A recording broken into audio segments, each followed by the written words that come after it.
मधेपुरा पहुंची जनसुराज पदयात्रा के 7वें दिन प्रशांत किशोर ने किया बड़ा ऐलान। जनसुराज का दूसरा संकल्प है 15 साल से कम उम्र के बच्चों की पढ़ाई, कपड़े और खाने का पूरा जिम्मा जनता की सरकार उठाएगी। प्रशांत किशोर मधेपुरा में जनसुराज अभियान के तहत बिहार की पदयात्रा पर निकले प्रशांत किशोर का गुरुवार को मधेपुरा में 7वें दिन पदयात्रा किया। आज पदयात्रा की शुरुआत लक्सरी से हुई, जहां उन्होंने गोपालपुर में स्थानीय लोगों से बातचीत कर सिहार होते हुए आलमनगर पहुंची। गांव के लोगों ने प्रशांत किशोर की पदयात्रा का स्वागत बैंड बाजा, ढोल नगाड़े के साथ किया। इस दौरान बड़ी संख्या में युवाओं और महिलाओं की भीड़ भी देखने को मिली। मधेपुरा में आम सभा में आए हजारों लोगों को संबोधित करते हुए प्रशांत किशोर ने कहा कि संकल्प लेकर हम लोग आगे बढ़ रहे हैं और इसी क्रम में जनसुराज का दूसरा संकल्प है कि जिनके बच्चे 15 साल से कम आयु के हैं उन्हें अब चिंता करने की जरूरत नहीं है। बिहार में जिनका बच्चा 15 साल से कम उम्र का होगा उन बच्चों का पढ़ाई, कपड़ा और खाने में आ रहे पूरे खर्च की जिम्मेदारी सरकार की होगी।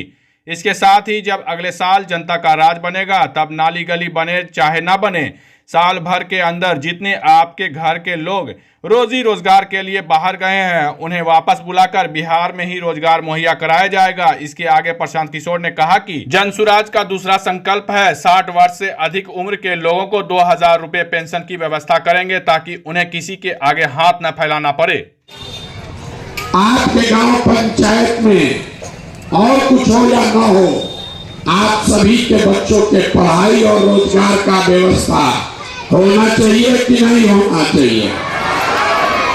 आंख उठाकर जोर से बोलो, मुंह बंद रखोगे तो कुछ नहीं बुझाएगा। जोर से बोलो, होना चाहिए कि नहीं होना चाहिए?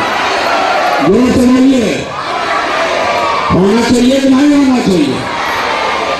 बनेगा तो इसका पहला संकल्प है नाली गली बने चाहे मत बने, स्कूल अस्पताल जब सुधरेगा तब सुधरेगा, लेकिन इसका पहला संकल्प है, याद रखिए, अपने आंचल में बांध लीजिए। साल भर के अंदर जितना आपके घर का जवान लड़का, आपका पति, बेटा, भाई बाहर गया है मजदूरी करने, जितना लोग यहाँ मजदूर बन के बैठे हुए हैं काम के बिना, उसको नौकरी मिले चाहे न मिले, लेकिन सभी के लिए कम से कम 10 से 12 हजार रुपया के रोजगार का व्यवस्था यही बिहार में करके दिया जाएगा। होना चाहिए कि नहीं होना चाहिए? जोर से बोलिए, होना चाहिए कि नहीं होना चाहिए?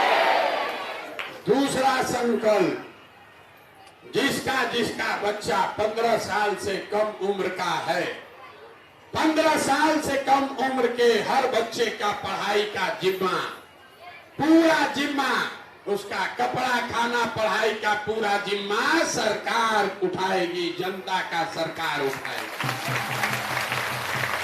और तीसरा और अंतिम संकल्प, 60 वर्ष से ज्यादा उम्र के जितना महिला पुरुष यहाँ हैं, ये नीतीश कुमार आपको 400 रुपया का भीख दे रहा है पेंशन के नाम पर। बिहार सरकार के खजाना में हर साल आपका पैसा जमा होता है 2.5 लाख करोड़ रुपया, और 2.5 लाख करोड़ में से आपको दे रहा है 400 रुपया। तो ये जनसुराज का संकल्प है कि जब ये जनता का राज बनेगा तो पहले महीना से 60 साल से ज्यादा उम्र के हर महिला पुरुष को कम से कम 2000 रुपया पेंशन का व्यवस्था जरूर कर दिया जाए।